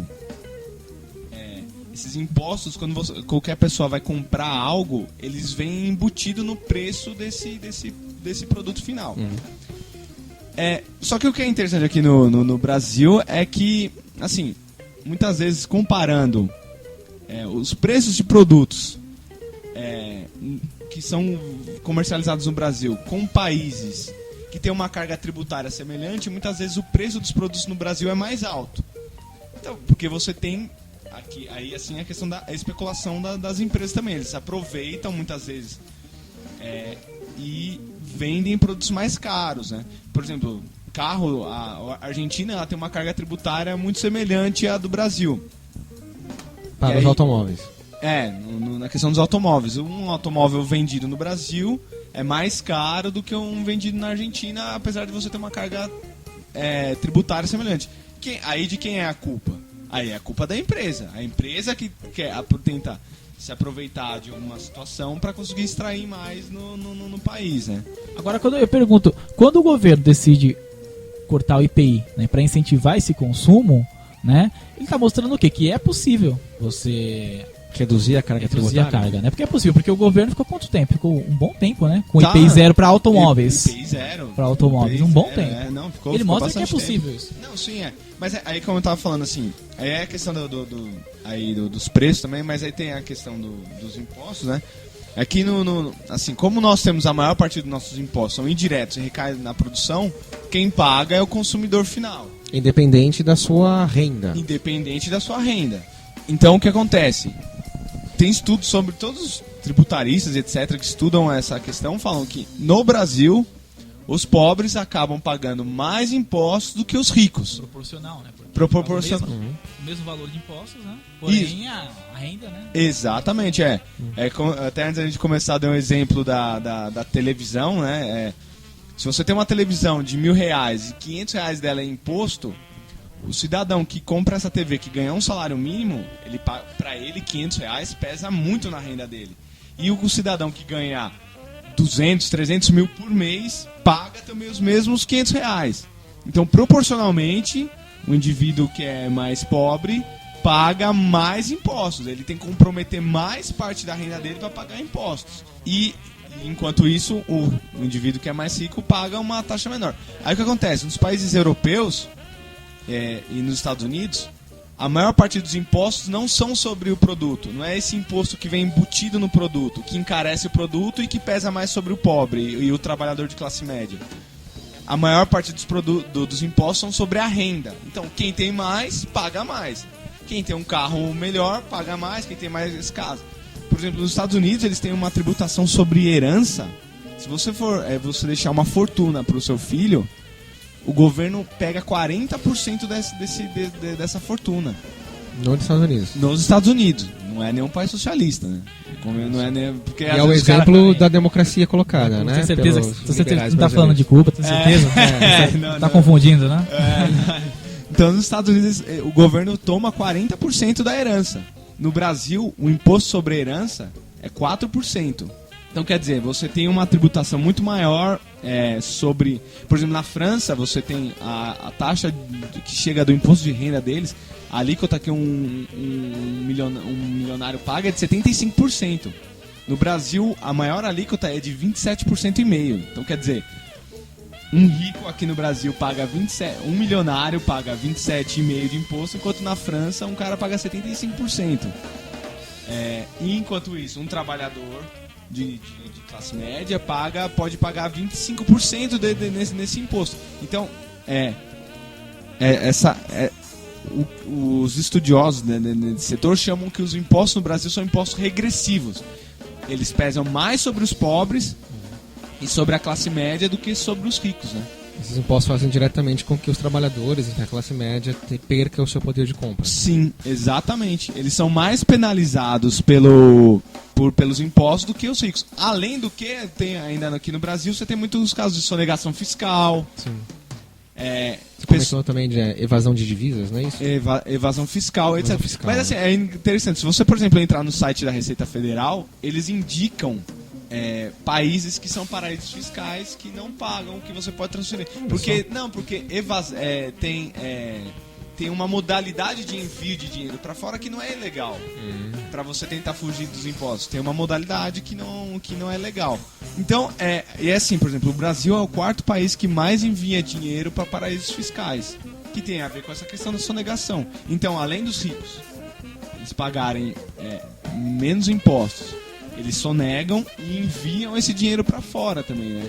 Então, a carga tributária brasileira só auxilia mais essa concentração de renda e auxilia mais o aumento da desigualdade. Né? Nessas eleições que tivemos agora para a presidência, no primeiro turno, eu lembro que o PSOL era um dos partidos que colocava a questão de uma reforma tributária. Sim, porque é uma questão urgente, é muito necessária. E a proposta do PSOL é nesse sentido. Tá. Você aumentar a tributação sobre os ricos e sobre renda e patrimônio. Tá. Né? E você tem alguma informação sobre, por exemplo, se o programa do PT ou mesmo o programa do PSDB tocava nesse assunto? Não. Mas a reforma tributária ela é tocada de alguma forma? Então, é porque assim, há pessoas que discutem a questão da reforma tributária, mas não para mudar esse caráter regressivo. Então, assim, quando se fala de reforma tributária, que reforma tributária você está se falando? Assim como uma proposta de reforma política. Que reforma política estamos falando? Exatamente. Muitas vezes você vê os setores empresariais falando de fazer reforma tributária para simplificar os impostos. Tudo bem, é interessante. Mas eles não discutem esse caráter. Que é fazer a tributação sobre a renda das pessoas. Sobre a renda e o patrimônio, principalmente, e diminuir os impostos sobre os produtos, né? Porque, como disse, pesa mais sobre o trabalhador, né? E é interessante, se você analisa, por exemplo, o Canadá, os Estados Unidos, os países europeus, nenhum país socialista, né? Não é Cuba. eles tributam principalmente a renda e o patrimônio. Ok. Porque é uma forma de você tentar controlar, obviamente, com todas as limitações dentro do sistema do capital, mas você tentar controlar esse acúmulo de capital e tentar diminuir um pouco a desigualdade, né? Ok. Tá certo. A gente vai... Como a gente sempre tava brincando aqui, sempre tem um tema que não é bem desagradável, né? A gente vai... Tem uma matéria depois do El País que eu vou deixar pro final, e essa agora eu vou deixar pro final. Mas agora a gente vai estar falando do nosso querido Bolsonaro, né? Mais uma vez, o Renan até virou o rosto aqui, torceu o nariz. Não tem jeito, a gente vai ter que debater, porque eu acho que a gente tem que falar, né? Tem coisas que se omitir. A última declaração dele, né? Com a deputada Maria do Rosário, né? Do PT do Rio Grande do Sul, né? Infeliz não, né? Porque ele foi... Eu digo que a declaração é infeliz quando você não tem a intenção de falar. Né? Mas ele teve a intenção, né? Sim. Que quando ele disse, né? Que em pleno o plenário, né? Ele falou que não estupraria porque ela não merece, né? Declaração machista, tudo que você pode imaginar. Tudo que tem de errado. Tudo que tem de errado, né? Todos os pejorativos aí nessa declaração. Exatamente. E o que mais me assusta é... O Bolsonaro, a gente já conhece essa figura, né? Não é nenhuma surpresa, infelizmente. Mas o que me assusta é as mensagens de apoio que ele recebe, né? E lembrar também, de novo, né?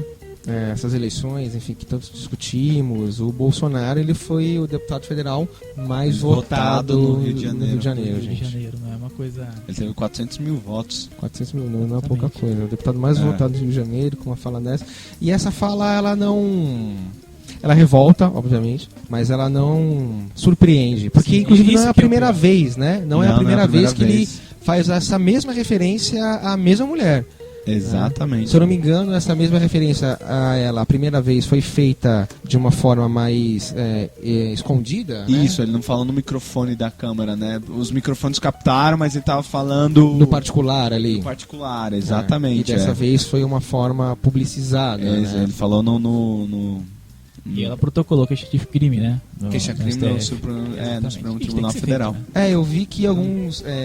Não, e assim, porque é interessante porque ali ele está fazendo apologia do crime, né? Tem a diferença entre, por exemplo, entre você defender uma proposta, uma ideia e fazer apologia. Por exemplo, quando você vai em algum lugar e defende, eu luto pela descriminalização da maconha, você está defendendo uma proposta. Agora se você chega e fala assim, aí pessoal, vamos sair fumando maconha, agora eu vou fumar, aí é apologia. O que as pessoas confundem, aquilo não é a liberdade de expressão, não é o direito que ele tem, muito pelo contrário. Exatamente. Isso é apologia, né, a um ato criminoso. Exatamente. Essa questão, né, da liberdade de expressão, não, isso é uma outra questão, né? Então ele não está demonstrando a sua liberdade de expressão. Na verdade, ele não está defendendo uma opinião, né? Exatamente. Ele está atacando alguém. Exatamente. É um ataque, é uma ofensa, é uma violência. E o que é curioso, né, quando a gente está falando de figuras públicas, infelizmente o Bolsonaro, ele é um deputado federal. Eleito, né? Isso, exatamente. Ele tem a voz do público, né, da coisa pública na sua garganta. Essa violência, então, ela se torna pública e ela não é apenas direcionada a ela, a Maria do Rosário. Ela é uma ofensa geral, a todas as mulheres, sim, obviamente. Sim. Né? Então ela ganha, a análise que a gente pode fazer é exatamente dar a importância que o caso tem que ganhar. Né, para ficar além do comentário, o Bolsonaro disse isso, o Bolsonaro tem um jeito... Não, o que ele está fazendo é crime, tem que ser criminalizado. A Maria do Rosário entrou com um processo e eu vi que na Câmara dos Deputados Federais... Abrindo o processo. Exatamente, né? Deputados, 4 partidos entraram com representação, que era né? o PT, o PCdoB, o PSOL e o... Meu Deus, o quarto fugiu agora. O PSB. PSB. E tem que se entrar e tem que pedir a cassação e tem que ser retirado. O curioso é que talvez, enfim, não talvez, mas o curioso é que isso vai ser postergado, inclusive pelo apoio popular que o Bolsonaro já tem. Sim. E pela manifestação de apoio que essa sua manifestação tem e continua tendo, né? Isso é bastante importante ser analisado, porque uma fala como essa, enfim... de uma pessoa que teve mais de 400 mil votos, ela expressa muitas opinião, vozes. Não né? vou dizer que expressa as 400 mil votos, não vou dizer isso, não vou chegar nesse ponto. Mas ela expressa muito da confiança que se depositou nele. Então, como o Alan disse, né? O preocupante é você ver manifestações de defesa da atitude porque dele. ele nunca né? agiu ao contrário, né? Não, ele nunca. Então, o que assusta é você ver um amplo. São várias pessoas defendendo esse tipo de discurso, né? E o que é interessante, as pessoas falam assim: não, o Bolsonaro é o homem contra tudo que tá da sujeira aí. Como ele tá contra? Ele tá no partido do Maluf. Sim. Ele é do PP. Agora, por exemplo, no caso lá da Petrobras, aquele diretor que está sendo acusado de corrupção, que fez a delação premiada, o Paulo Roberto Costa, ele era o agente do PP, na Petrobras. O PP, que é o partido do Bolsonaro. E o Paulo Roberto Costa falou o quê? Que todos os políticos eleitos que foram eleitos com o dinheiro da corrupção da Petrobras. Então o Bolsonaro está incluso nesse grupo aí também, de políticos que foram eleitos com o dinheiro de desvio da Petrobras. E o cara tá junto com o Maluf, meu. E aí esse pessoal vem falar, não, porque ele tá contra toda a corda, ele fala, não sei o quê. Mas é a bandeira que todos os próprios ditadores falam assim, vocês levantam essa bandeira contra a corrupção, levantam essa bandeira, né? Não, isso me lembra aquele senador também, o Demóstenes Torres. Ele era o paladino contra a Da corrupção. justiça, capa da Veja, né? Capa da Veja, não, a corrupção, não sei o quê. Dá um mês envolvido em escândalo de corrupção. Mas acho que a gente não pode... Acho que tão grave quanto as pessoas que apoiam e concordam com o Bolsonaro, que existem, né? Tem pessoas que eu não concordo nem um pouco, que falam, mas quanto mais você falar sobre isso, mais vai dar audiência, que é o que ele quer. Não importa, a gente tem que combater. Tem que ser combatida. Realmente, é fato. como é o que não ele quer. falar, Ele quer estar na mídia.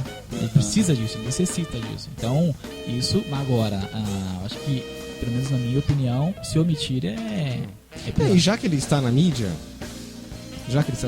é pegar o caso dele e tentar fazer, a gente tentar pelo menos, enfim, as pessoas tentarem fazer um pouco do que a gente está tentando fazer, que é explicar. Ele tem um espaço, nós estamos tentando um espaço, ele já tem esse espaço, ele já teve 400 mil votos, ele já tem um espaço. A questão é pegar esse espaço que ele já ganhou, aqui é a própria mídia, enfim, usar o nome dele e exatamente demonstrar tudo o que o nome, tudo que a sua ação representa. De fato, não falseado, né? Estamos chegando na reta final do programa. Hoje a gente esticou um pouquinho, acho que o pessoal nem percebeu. A gente esticou um pouquinho. Passou, né? Já estamos 1h18 falando aqui. Isso é bom, né? Não é ruim.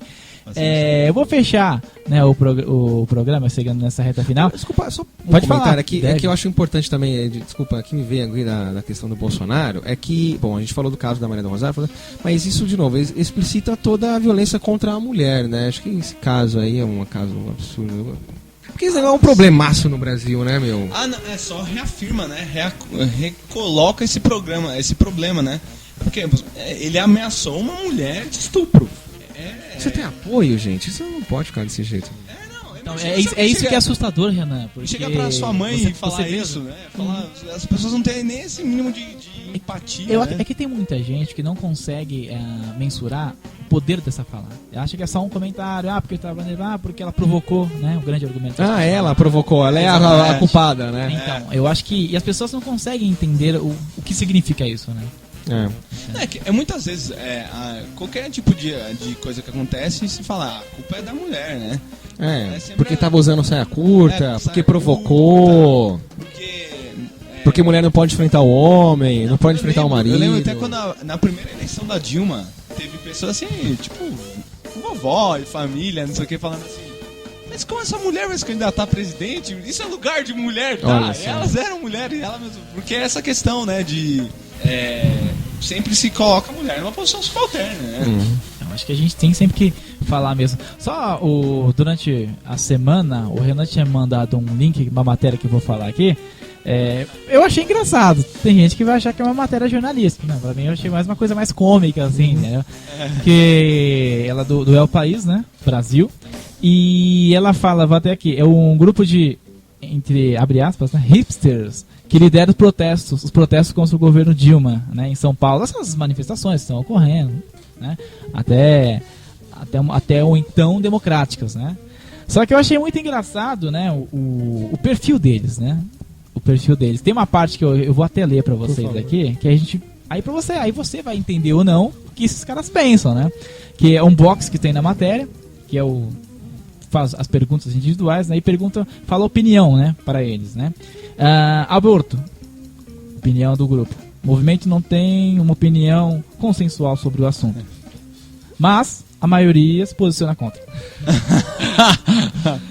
Casamento gay. O movimento não tem uma opinião consensual sobre o assunto. Os líderes do movimento de São Paulo, né, que são em vários lugares, são a favor. Aí, a criminalização da homofobia não está na pauta do grupo. Redução da maioridade penal não é o foco do grupo. Qual que é? Fora Dilma, é a pauta do grupo. Legalização das drogas também não está na pauta do grupo. Tudo isso que eu tô falando, gente, abre aspas, tá? Tá tudo aqui. Sim. Né? Aqui. Aí tem uma série de outras. Aqui, ó. A principal, que eu nem tinha visto, esqueci, vai de acordo com o que a gente acabou de falar. Declarações de Bolsonaro sobre estupro. Infelizes, ponto. Mas, quando vem o mas... O mas aí já vem, né? Mas vale lembrar que vale lembrar também as acusações de Maria do Rosário. Então, vamos parar um pouco por aí. A culpa é sempre da mulher, né? Aí é que tá. Mas acho que é o link que a gente tava precisando ali, né? O que a gente comentou, o Bolsonaro é a voz pública, a voz do parlamento. Mas existem inúmeras pessoas, inclusive essa característica dos hipsters aí, né? Que a gente tá bravo com isso. Bom, é essa juventude hipster, playboy, um dos líderes do movimento, ele tem 18 anos. Que tá endossando isso, essa garotada. Só mais uma aqui que eu vou falar aqui, referente, que é interessante. Relatório final da Comissão da Verdade. Vou ler um pouco uma parte. Será da meia verdade, porque só foi ouvido a um lado, né? E ele fala que revirar um passado implica em trazer feridas para a democracia, dependendo de como ser feito, né? Dependendo de como é feito, né? E tem que ser servido como instrumento para a esquerda de se vitimizar. Então, mas ela foi a vítima. Não, ela não está se vitimizando. Ela foi a vítima. Ela foi presa. Pessoas morreram, ela foram foi torturada, torturadas, foi assassinada, foram expulsos do país, desapareceram. Famílias procuram os corpos de militantes da esquerda. Até hoje, Não, eles falam da lei da anistia aqui. Foi um acordo da época. Duro e necessário nesse contexto histórico, né? Mas para a nossa geração não tem o mesmo peso. Ou seja, então, quer dizer, a história não serve pra nada, né? Exatamente, né? Só não serve pra nada. Isso é um exemplo dessa decadência que sobre a análise da realidade que a gente vive, eu acho. Acho que cada vez mais a gente tem o crescente conservadorismo da juventude. Desse conservadorismo da juventude. Exatamente isso. Exatamente. E mais do que o conservadorismo, o reacionarismo. Isso me lembra uma tirinha do André Dahmer, que era, tipo, dois velhinhos conversando e falando assim, meu neto pegou toda a minha maconha e jogou fora. Eu li essa matéria, né? Se vocês quiserem, entrar no site do El País Brasil, né? brasil.elpaís.com, tá? E é interessante você ler toda a matéria. O título da matéria eu acho fantástico, né? Não é uma banda de indie rock, vírgula, é a vanguarda anti-Dilma. Né? Porque você percebe o perfil, nada contra. Morrissey tá chorando lágrimas de sangue. Exatamente, julgar o perfil, né, desses jovens. Agora, fiz questão de ler o box para entender, né, o que eles pensam. Porque a partir do momento que você tem uma posição, né, é interessante você saber o que a pessoa pensa, qual é o posicionamento da pessoa em assuntos polêmicos. Né? Essa questão não é um ataque à juventude, muito pelo contrário. Né? Nós temos que entender como essa ideologia cada vez mais atinge a juventude. E o curioso, enfim, a gente conversou um pouco, é que como cada vez mais essa conversa reacionária, retrógrada, né, ela vem se rompando com a cara do novo. E consegue atingir a juventude exatamente porque ela tem a cara do novo. Mas eu acho que, assim, dois fatores são importantes para, acho que, não para entender o processo, porque é complexo, tem que estudar de uma forma mais detalhada, né?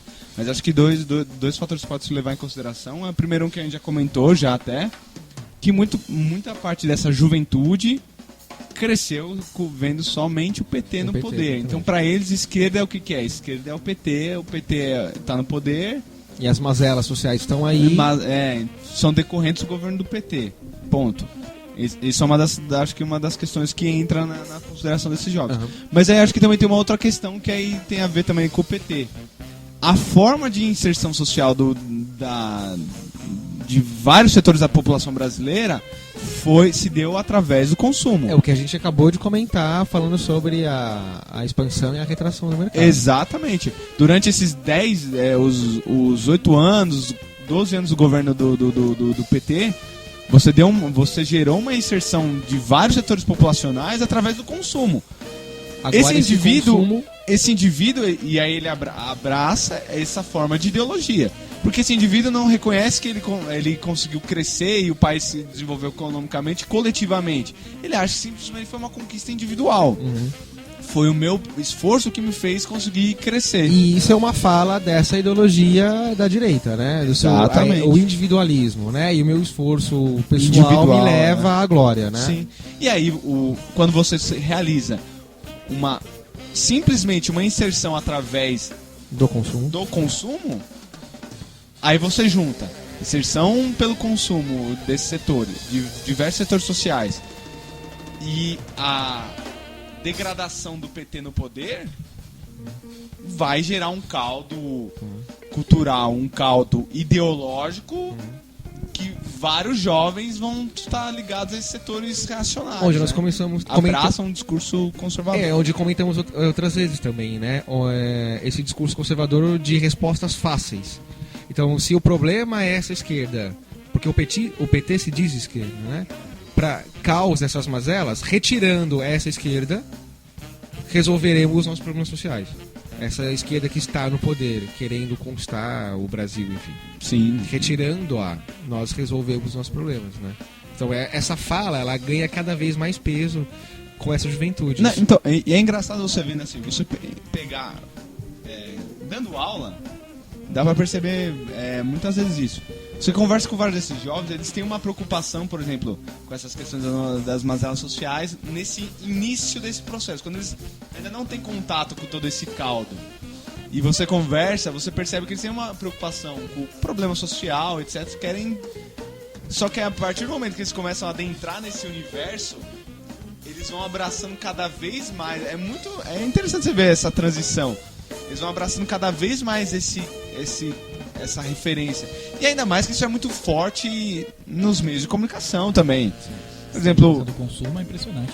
não, do consumo e também de pessoas que defendem, que se dizem, que se travestem do novo, né? Por exemplo, comediantes, músicos, etc., que se travestem do novo e defendem esse tipo de proposta, né? É isso. Estamos chegando no final do mais um Proseando, mas agora à tarde, né? Nós estamos gravando o programa à noite, e agora à tarde saiu uma matéria muito interessante, né? Que bombou, né? Agora na mídia, que é após 53 anos dos Estados Unidos, Cuba anuncia retomada de relação, né? Pegou todo mundo meio que de surpresa, né? Essa notícia, né? Aham. Depois de 53 anos, né? O Barack Obama anunciou, né? Que agora vai retomar. Ninguém sabe muito bem como vai se concretizar isso, né? Eu acredito que no próximo Proseando, que será provavelmente em 2015, a gente já vai ter uma opinião mais formada sobre isso, sobre o que vai acontecer, né? Mas eu acredito, só pra gente dar uma pincelada rápida, pra gente não passar em branco, é curioso, né? Depois de tanto Não, tempo... sim. Né? Uma coisa acho que com certeza vai acontecer. Isso vai ser um fato histórico, né? Vai entrar para um hall de referências, né, históricas, porque depois de mais de 50 anos reatarem relações diplomáticas, com certeza. O que isso vai ocasionar, não sei, mas eu estava até comentando antes aqui, eu acho que às vezes talvez os Estados Unidos vendo a abertura que Cuba está realizando, quer tentar se aproximar para poder voltar, né, dessa abertura econômica, né? Eu acho interessante a gente pautar. Isso é só um achismo total, mas eu acho interessante a gente pautar exatamente nessa questão que você levantou, que é essa abertura dos mercados, tá, que Cuba está realizando já há algum tempo. Acho que desde que o Fidel Castro se afastou, né, o irmão dele, o Raul, assumiu a presidência e o comando geral do país, enfim, das discussões políticas e econômicas do Estado cubano, vem se delineando, anunciado e aos poucos, né, se efetivando. Que é uma reestruturação. A gente tem que, né, acho que para 2015, aí para janeiro de 2015, verificar melhor, estudar melhor como essa reestruturação do mercado, né, foi planejada e como ela está se colocando na internet. Enfim, a gente pode, buscar em livros, referências, revistas aí, algumas informações. Mas acho que o que a gente consegue identificar nesse primeiro ponto é que essa reaproximação do governo estadunidense com o Estado cubano, com o governo cubano, é parte dessa liberalização do mercado que está sendo colocada ou que é planejada pelo Raul Castro desde o momento que assume a presidência do país, né? Eu acho que algumas frases elas ficam, né? Por exemplo, o pronunciamento do Obama dizendo aqui, tá até aqui no UOL, né, que o isolamento não funcionou, isso é muito significativo, né? Sim, E tem que verificar como essa fala do Obama vai repercutir, inclusive, dentro dos Estados Unidos. Nós temos noção da ojeriza, né, que se tem, né, de uma forma geral, não digo todos os estadunidenses, mas, enfim, do Congresso estadunidense, inclusive o Obama não é a maioria, a gente já havia comentado aqui, né, de qualquer forma de aproximação ou de conversas com o em relação ao embargo econômico mesmo, não depende dele. Né? Exatamente. Mas é interessante isso aí também, às vezes o Obama, né, para tentar mostrar que está trilhando um caminho diverso, ele pode fazer esse tipo de reaproximação diplomática, que ele sabe que depende dele, mas aí a questão do embargo joga pro Congresso, que é de maioria republicana, né? E a gente vai ver também no desenrolar dessa história o papel do Brasil, né? Que financiou o Porto em Cuba, né? Então isso... Agora à tarde eu tava em redes sociais, tava funcionando perfil de deputados, governistas, e já é a bandeira, né? Vamos esperar, a gente saiu na frente. O primeiro sociólogo aí que vai... O Brasil saiu na frente. Vai anunciar a vanguarda, né, da política petista com Cuba, né? Mas é isso, acho que em 2015 a gente vai ter uma posição melhor e vai ter muita coisa pra falar, né? 2015 acho que vai ser um ano muito bem agitado. Assim como 2014 foi também, politicamente, eu acho que 2015... depois de 2013, que teve as manifestações, abriu um novo caminho na política brasileira, né? E uma das questões, enfim, só acho que um comentário breve também, de algo que gerou essa grande manifestação, né, ou que aglutinou boa parte das manifestações, foi o aumento das passagens. Se eu não me engano, está anunciado para janeiro de 2015 o aumento das passagens, né, do transporte público. Janeiro é férias, todo mundo está em casa, será que vai ter protesto? Então, vamos verificar, né? Isso tudo foi colocado, foi estupim, né, de muita coisa. Voltou, se não me engano, o MPL já anunciou também que se a tarifa aumentar, São Paulo vai parar de novo. E vamos ficar ligados, vamos ver que a gente vai estar acompanhando aí. Queria agradecer, Queria agradecer o Max, porque agora eu sou péssimo preço, é o quarto, né? É o quarto prosiano. Então, nesse quarto prosiano, 2015, espero contar com todos vocês, né? Então, estamos encerrando esse 2014, né? Começamos no finalzinho a fazer o prosiano, final de 2014, mas acho que a experiência vem dando certo, né? E 2015 eu espero, vai ter novidades também, né? Vocês aguardem que vai ter algumas novidades, formatos diferentes, vai continuar com o mesmo formato de podcast, mas algumas novidades em 2015 que nós vamos anunciar, né? Eu queria... Renan, obrigado mais uma vez e se a gente não se vê, em 2015 estamos aí na luta de novo e falando aí pro pessoal criticar a gente, pode xingar, pode mandar e-mail, obrigado. Agradecer a todo mundo, né, aí sempre pedir os comentários para que a gente possa melhorar cada vez mais o programa e pro Alan, pro Maxwell e para todo mundo que tá ouvindo a gente aí, feliz ano novo e que 2015 venha e a gente tire poesia do novo aí, né. Max, vai cantar musiquinha no final de ano. Não, já só agradecer a todo mundo que está ouvindo, ao Alan, que pelo seu convite foi muito legal de vir participar aqui do programa. E sempre espero que ano que vem seja então falando aí, né, mano? Muito ativo aqui, falando, gritando, xingando, e vocês, e manda e-mail, né, pra gente, né? Você pode mandar e-mail pra contato@ramwebcom.com e a gente tá nas redes sociais aí, só digitar o nome da gente. Digita o meu nome, do Max, né? E acha todo mundo aí, né? O Renan também. O Renan também. Obrigado. Mais ou menos. Mas é isso daí, né? Então, ficamos nessa, né? Uma boa virada de ano pra vocês aí, se divirtam bastante. Vocês que vão entrar de férias, descansem, que 2015 a luta continua, tá certo? Obrigado, muito obrigado e até o ano que vem. Até mais!